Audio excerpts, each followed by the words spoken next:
Hey Ben, how are you? Good. How are you doing? I'm good, thanks. I'm good. It's nice to finally meet you. Great to Yeah. connect. Great to have you in the course. Yeah. Tell me Thanks for what's that? Oh, sorry. Go ahead, please. Oh, I was just saying thanks for setting up these phone conversations. It's really cool. Yeah, of course, for sure. Glad to help. So, tell me, what's your biggest challenge right now, and how could I best support you? I think just getting to that next level. So I took it in June and got a 160. So just really pushing just to get those last few questions to really get into the upper 160s and closer to 170. Nice. Any particular weak areas that you're experiencing right now? A little bit of reading comprehension, to be honest. I feel like I kind of go over time on some of the questions and then I scramble towards the end and then I always miss on that last passage quite a few questions, I feel like. Sure. And what does your current reading comp approach look like? Right now, I try to take about 3 minutes to read the whole passage and really comprehend it, and then I'll move towards the questions. And it works pretty well, but it seems like I have to reread quite a bit while I'm getting into those questions. Yeah. Okay. So, 3 minutes on the initial read, and what's your note-taking strategy like, if any? Not much, to be honest. I tried highlighting just because that's kind of the best way to, I think, to do it on the digital side, but it seems to take more time to highlight things than it does to actually just, jot something down. So I think I could work on that, maybe to use one of my scrap papers to maybe make a few notes and things like that. Yeah. Yeah. Well, if your current approach isn't working, time to change it up. And the highlighting tool is kind of glitchy, or it's not that precise on the digital version. Exactly. Yeah. Yes, you might want to stay away from it. Try no note taking at all, or try minimal note taking on your scratch paper to the side. You've already tried highlighting. Now try no highlighting and do a handful of passages one way, a handful the other way, and see what the difference is for you. Okay. Yeah, that sounds like a good plan. Yeah. Do you recommend maybe still with the note taking by hand? Would you recommend still going maybe like paragraph by paragraph just to get the main point, or? Yeah, that seems fine to me. That seems perfectly reasonable, recognizing that paragraphs generally, those distinctions generally mean there's different topics or a shifting in focus. Not always the case, but as long as you keep that in mind and just say, okay, well, I'm using this as a general way to organize my information, my summaries, then that's fine. Awesome.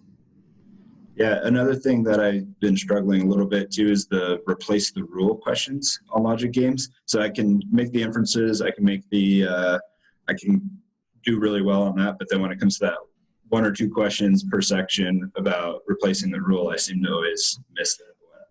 Yeah, that's a very common question I get. And there's a solution to it, which is drill them. So in one day, in one sitting, do several games in a row that contain rule substitution questions, solving only that question, meaning you do the setup, you make your inferences, maybe you do the orientation question just to get yourself warmed up, and then you solve only that replace a rule question. That's it.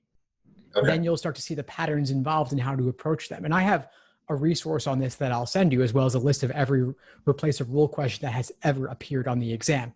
They started with exam 57 all the way up to present, occasionally appearing twice per exam. So you actually have approximately 30 or so of those to work on. And obviously you'll save some as part of your full-length exams down the line, but you could do the ones from exams 57 through at least 71 in the short term. Okay, that's awesome. Yeah, that'd be super helpful. And then with logical reasoning, there's the questions that are always like, taking the same information, what matches this? So like if does that parallel. Sense?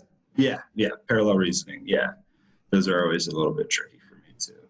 They are. Yeah. And so there's a lot I could say on them. One thing I'll say in the short term for now is look for two specific things: the degree of certainty in the conclusion of that stimulus argument. And then the other thing is the category of things they're discussing. So are they saying all people versus some people versus some people who XYZ, like some people who take the LSAT? And then you want to match that specific qualifier in the choices as well. That's the more tactical approach. The more theoretical would be simply absorb the general principle or method of reasoning in the stimulus and then look for a choice exhibiting the same one. But obviously theoretical is tougher. Yeah, that's the way I've always tried it before. And I'm like, this kind of seems like it, but then it's like, well, actually, there was most people know something, so that makes a lot of sense. Yeah. So. Then the other thing I'll say is, don't compare the answer choices against each other. Check them against the stimulus to really see whether they truly match or not.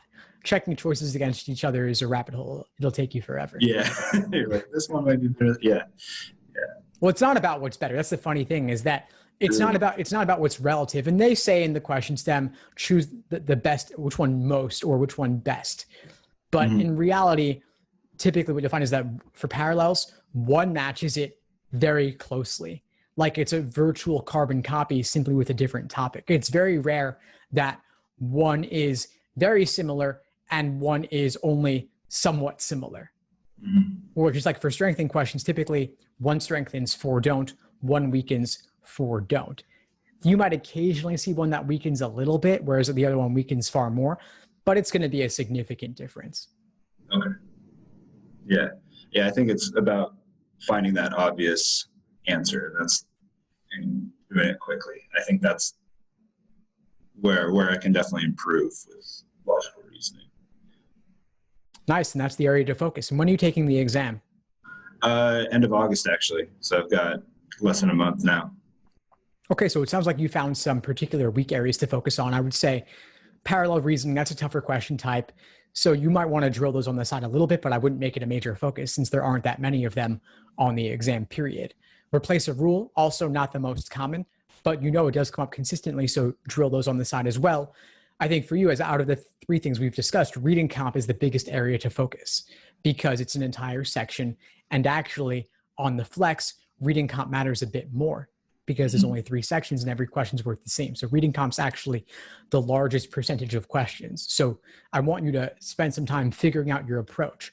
Do you like summaries? Do you not? How in depth do you want those to be? And do a handful of passages one way, a handful another way to see what feels best and also what gets you the most points. Okay. Yeah, I think that's what I'll really drill down. When I was doing prep before, the logic games were kind of fun, so I was always doing those. And then then I could do the logical reasoning, wasn't too bad either, but I just struggle a little bit with like just sitting down and doing reading comp over and over and over again because it's so much verbiage and concentration. So I gotta just do it, I guess. Yeah, just buckle down and do it. You'll be done in less than a month. Yeah, sounds great. Yeah, I'll definitely do my best. Is there any other advice, like general advice for taking the flex or anything that maybe I haven't heard yet? Yeah, I've got a ton of resources specifically on the flex. So I'll send you my flex FAQ. I've also got flex lessons inside the course. So I've done a ton of general Q&A covering the basics on there. Right. If you ever have any specific questions, definitely reach out. But I'd say for you, at least at this point, make sure you're doing your practice tests online from LSAT. Yeah, I mean, those are the major questions I had for you. And I don't know what else to ask at this point. No, that's great, Ben. Well, please keep in touch and let me know if you need anything moving forward. I'm happy to help over this next month. And so just give it your all. You'll be done soon. Awesome. Thanks so much for your time, though. I really appreciate it. And looking forward to getting my score up. So. Fantastic, Ben. I'll hope to see you in class soon. Awesome. Have a good one. Thanks for tuning into the show. Please subscribe if you haven't done so already to be notified of new episodes as I release them. And feel free to reach out if you need anything at all as you move forward with your prep. I'm happy to help however I can. In the meantime, I'll wish you all the best and take care.